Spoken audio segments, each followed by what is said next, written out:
Pradeep, it's a pleasure to have you again. Thank you.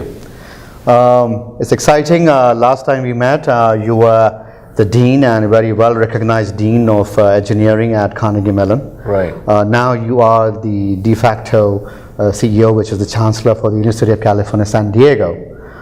It's just a big university system, as you just mentioned earlier.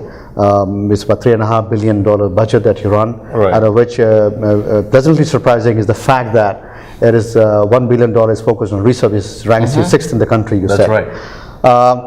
How does it, feel to go from pure academia, which is dean of engineering, to running a big institution, part of the biggest, university system? So, when I was approached to apply for this job, and I did, I thought it was only a matter of scale, like the dean, $200 million college, would scale 17 times and then I would know what to do. But now that I have been in this position as Chancellor for about a year and a half, I realized that nothing ever prepared me to be Chancellor. I mean, what I did as dean, I interacted a lot with the faculty and a lot with the administration, and now I interact very little with the faculty, and I am the administration. Right? But having said that, I think what really prepares you to do this job and to be successful at this is really building a value system as you are going through academia, through assistant professor, through all the administrative ranks, to understand what is important, what's not, and what do you want to focus on and what you don't want to focus on. So, but when you run a large university system like this, on a personal level, do you think the creativity part has to be put on the back burner because you're so engrossed now into running the administration? Well, you would think so, but I have found a way for that not to be the case, for creativity to be part of it. So, for example, the big difference is as you abstract out. So now I deal with, before I dealt with the departments and I understood how to deal with the faculty and how to create incentive structures. Now I deal with multiple departments, multiple divisions on colleges, with multiple cultures, right? So I have to now figure out what is a single policy that should be put in place that is going to be common to all of these cultures and bring us to and take us down the right path. And what I have found out is that typically is a function of policies I put in place and a function of me talking. So when I talk, as much as I like to joke, it turns out people listen to me very seriously and then they take it very seriously and things happen. Let us focus a bit on the education system. I was talking to you earlier and you mentioned that the disparity in education that you see in India, which keeps growing, between the rich and the poor, and Right. the access to good education, you see that now happening in this country, Right. Which should raise, a big concern amongst many people. And running the university is again, a challenge because obviously you want to reach out to as many people as Right. possible to bring them into the fold. I wanted to share your thoughts. So, ever since I've been in the U.S., people have talked about the third world and the developing world and so on and so forth. And in the last 5 years or so, I've been thinking about what makes something a third world. And the more I've thought about it, the more I've realized it's not infrastructure, it is not roads, it is not bridges. I mean, those are like the obvious things.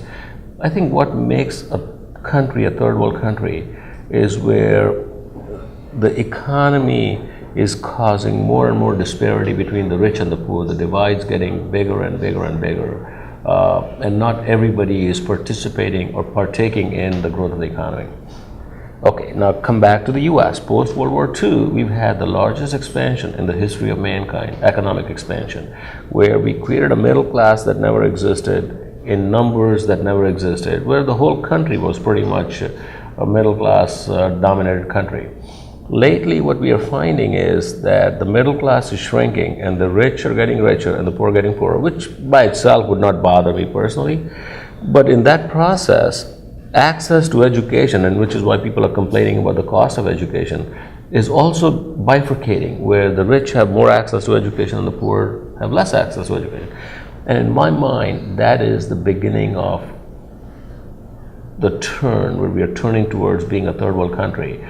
And as the leader of, I think, one of the top 10 institutions in the world, I want to be leading the charge of reducing the disparity, of making education accessible, and going back to the egalitarian view of education.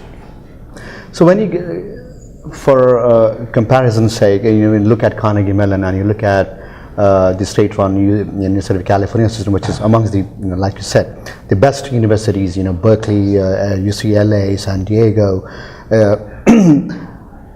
Is there an advantage because it is a state-run and you have more access to reach out to the communities versus the private institutions, you think, or no? So I think all institutions of higher education have an imperative, which is to educate to the best of your ability as many people as you possibly can. I think as a public university, our mission is slightly different and more inclusive than it would be in a private university. But having said that, there's nothing about a private university that excludes them or precludes them from having a similar mission, right? It's just a matter of how much funding you have available and what the priorities are. But as a public institution, we are mandated by the state as to what the priorities should be at the very minimum. Right. So when you're talking about spreading education to the deserving classes, this initiative of MOOC, the initiative of online education, most of these big Ivy League institutions are now putting their courses online. It's still in the initial stages, so people have invested money and are waiting to see the impact, both in terms of ROI and the social impact to its constituents. What is your take on this? So I have a little bit of a finessed view on this. So I think the fact that technology has not had as big an impact on education in the last 20 years as it has in other fields is about right. With that said, I think MOOCs will have an impact, but let me just give you my finessed view. Just let's take an undergraduate education. This education is mainly 18 to 22-year-old. That's the time period in your life.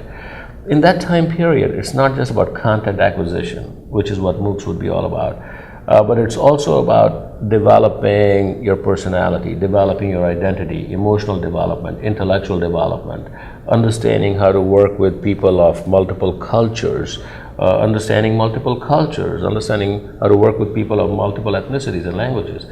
These things cannot happen by sitting at home and studying in your pajamas, as a famous commercial says.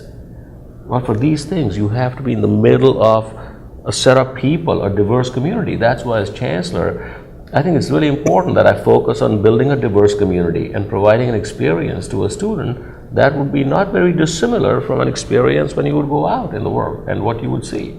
Because these 4 years would help you. And MOOCs have no impact on this. Right? MOOCs are impactful in content delivery and content acquisition. But now, with that said, I think at the master's level, which is more professional education, I see MOOCs making a difference. I see reducing the cost of education there. But unfortunately, that's only a year or 2-year education period. And by that time, the rich have gotten educated and they can afford to pay more, and the poor have still not gotten an undergraduate degree. Right? So it's a very complicated dynamic that one has to think about. As a leader now of one of the prestigious institutions in the world, if I were to ask you, what else for the next goals of the institution now as the new Chancellor? So I think personally I have several goals. One is we want to define ourselves or redefine ourselves as a student-centered institution. And what that means is every decision we make, every choice we make is focused around, is it good for the student or is it not? So in 6 months, if and when I have the choice to make about should we work with somebody to offer MOOCs to undergrads, my focus is not going to be on is it going to save money or not. My focus is going to be on is this good for my 18 to 22-year-old student? If my son were in this position, would this be good for him? If my daughter were in this university, would this be good for her, right? So that's the way I think about it. And I think if we think that way, we have the opportunity to really reform the whole institution.